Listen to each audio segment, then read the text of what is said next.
वसई पूर्वेकडील राजवली वाघराळपाडा परिसरातील नाल्यामध्ये 2 चारचाकी गाड्या वाहून गेल्यात। कारमध्ये एक व्यक्ती बसलेली असतानाच ती कार वाहून गेली आहे। पादचाऱ्यांसाठी बांधलेला छोटा पूल ही कारच्या धडकेमुळे तुटलाय। चालकाने वेळेत प्रसंगावधान बाळगत कारमधून उडी मारली आणि स्वतःला वाचवलं।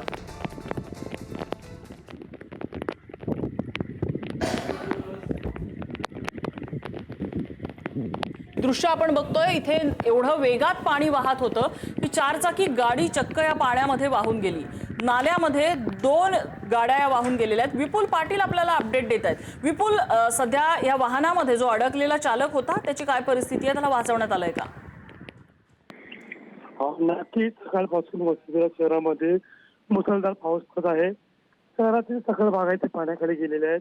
आपण जर पाहिलं तर वसई पूर्वेतील राजवली वाघराळपाडा परिसर आहे, त्या ठिकाणी डोंगराळ भाग आहे। त्या ठिकाणी असणाऱ्या नाल्यामध्ये 2 वाहनं जे वाहून जाताना आपल्याला पाहायला मिळत आहे। एका वाहनामध्ये एक चालक बसल्याचं आपल्याला पाहायला मिळत आहे। पण सुदैवाने त्याने या गाडीतून उडी मारून आपला स्वतःचा जीव वाचवलेला आहे। त्यामुळे हा जो वाहन चालक आहे तो सुखरूप असल्याची माहिती प्रशासनाकडून देण्यात आलेली आहे। विपुल, धन्यवाद या माहितीबद्दल। इकडे रायगड जिल्ह्यातील श्रीवर्धन तालुक्यात गेल्या 24 तासांपासून सुरू असलेल्या मुसळधार पावसाने जनजीवन विस्कळीत झालंय। पाण्याचा निचरा न झाल्यामुळे मुख्य बाजारपेठेतल्या दुकानांमध्ये आणि घरांमध्ये थेट पाणी घुसलं। व्यापाऱ्यांचं लाखो रुपयांचं त्यामुळे नुकसान झालंय।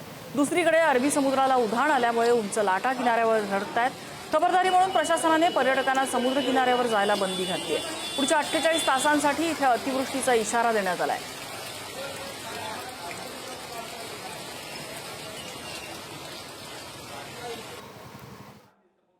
हवामान विभागाने रत्नागिरी जिल्ह्याला 4 जुलैपर्यंत पावसाचा ऑरेंज अलर्ट जारी केलाय। मुसळधार ते अतिमुसळधार पावसाची शक्यता वर्तवण्यात आली आहे। गेल्या 24 तासात जिल्ह्यात सरासरी 97.37 मिलीमीटर पावसाची नोंद झाली। त्यात सर्वाधिक 117 मिलीमीटर पाऊस मंडणगड तालुक्यात पडलाय। आजपर्यंत जिल्ह्यात केवळ 117%च पाऊस झाला असला तरी सध्याच्या पावसामुळे नद्यांच्या पाणी पातळीत वाढ झाली आहे। समुद्राला उधाण आलं असून पावसाचा जोर वाढण्याचा अंदाज आहे।